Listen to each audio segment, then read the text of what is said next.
anyway, to continue, yeah, my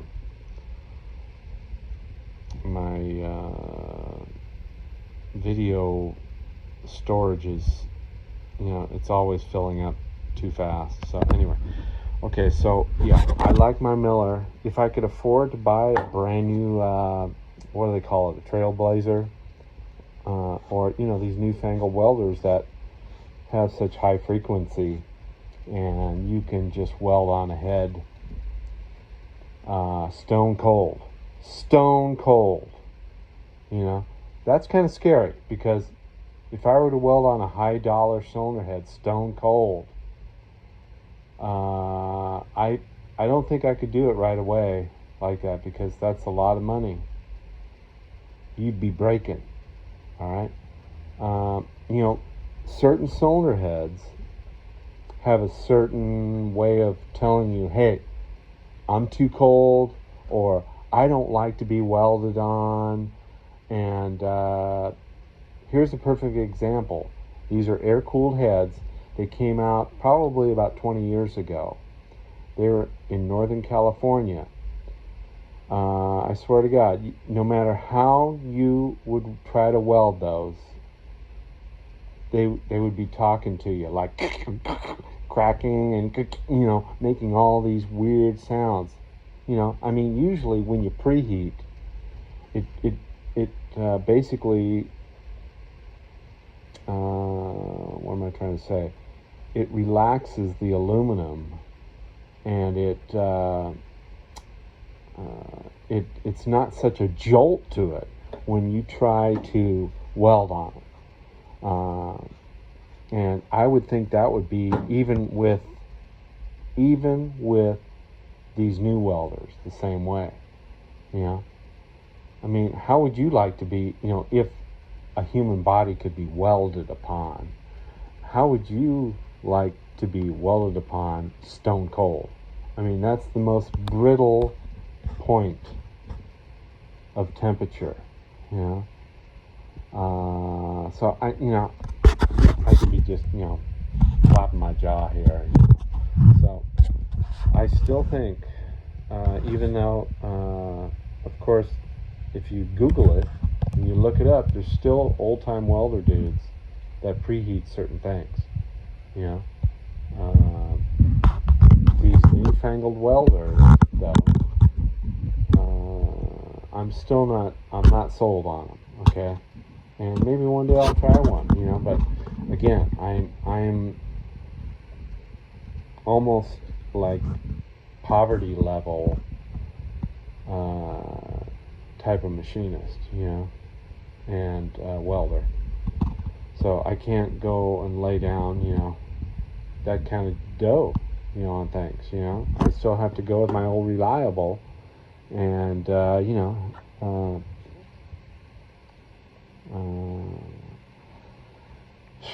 so I try to be pretty humble about the things I have. Not like some people in those other states. If when I first made this first, he's not so humble, So, sorry, dude.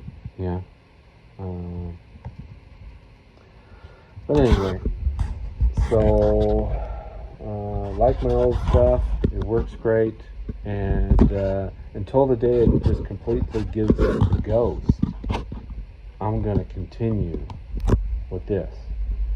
And I've never had any complaints about all the thousands of heads that I've welded that are out there right now on the racetrack, on the street, that have never come back, never dropped a seat. And I heated them up pretty good too, so anyway, I kind of, they say, oh, you heat them up to this temperature, they're going to lose the heat treat, they're going to get soft, yada, yada, yada. If, it was about 25 years ago,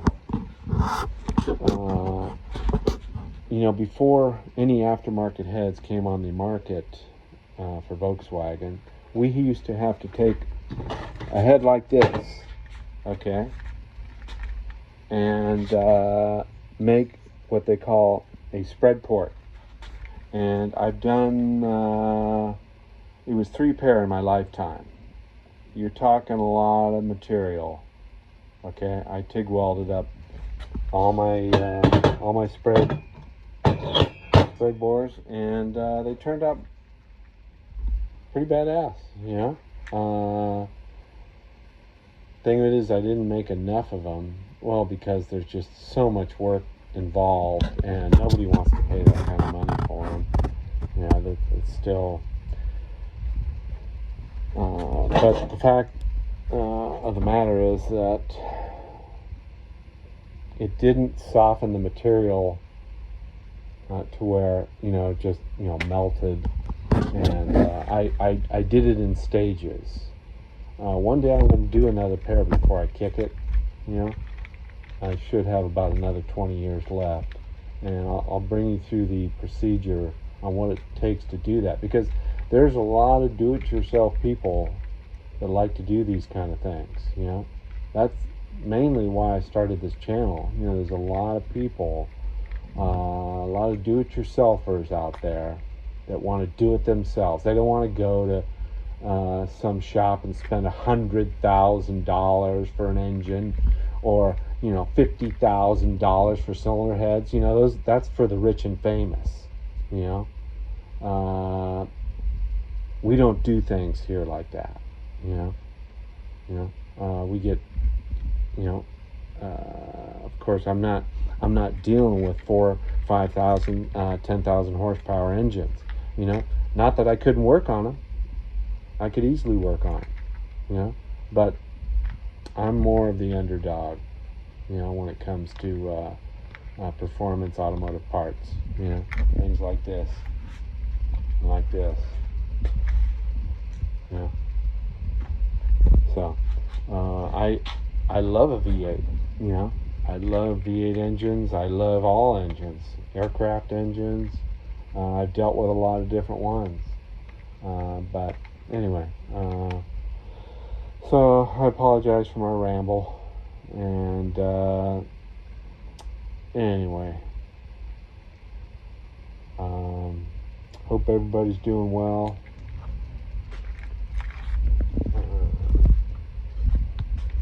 Here, I just picked this up this morning. Oh, look at that, Brodex. Yeah, see, I work on that stuff too. Gotta weld that up right there, that mess. I'm not sure if I gotta weld up the spring pockets or not. And so yeah, it's not a cheap cylinder head.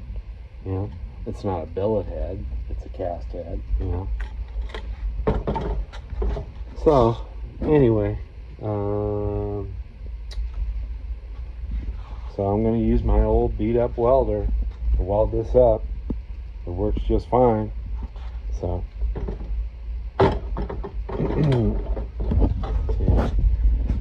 anyway, thank you for watching, and like and subscribe if you could, please. So I appreciate you all, and thank you for all your subscriptions. We're up to, let's see, 1,068. So I try my best to entertain you and to show you different things about different jobs that I do, and hope you're liking it. So anyway, happy Tuesday. So hope everybody had a good Father's Day too. That was cool. So I didn't get out to see my dad. I did give him a call in the morning, and so anyway, y'all take care, and we'll see you later. Alrighty, bye-bye. Thank you for listening to my ramble. Alright, bye-bye.